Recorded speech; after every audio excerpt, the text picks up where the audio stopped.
think talking a bit further on the strategic sourcing element, I think there's probably a practitioner approach and a theoretical approach.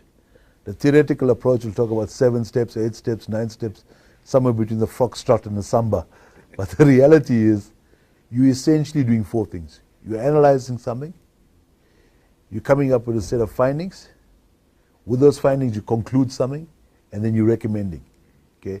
And that's essentially what you're doing. So my point from a practitioner point of view is the challenges that you're experiencing from a supplier development, from an economic participation point of view, need to build in to your recommendations. How do I couple that with? And that has to be a long-term view. You often find monopolistic or relationships with suppliers that are untested.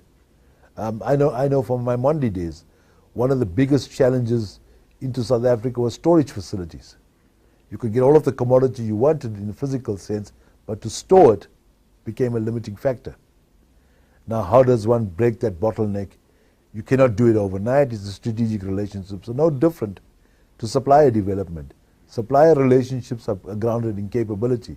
But unless you make a supplier strategy of dual sourcing.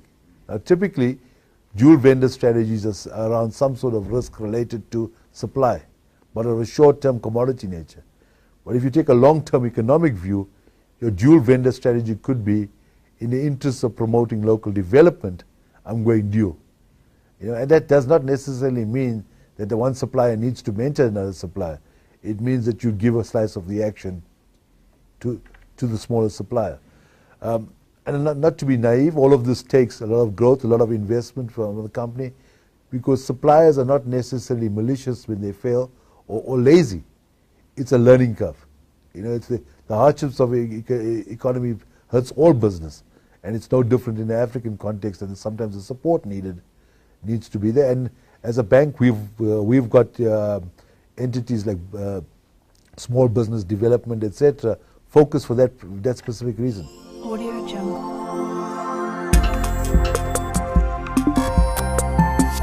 Audio Jungle.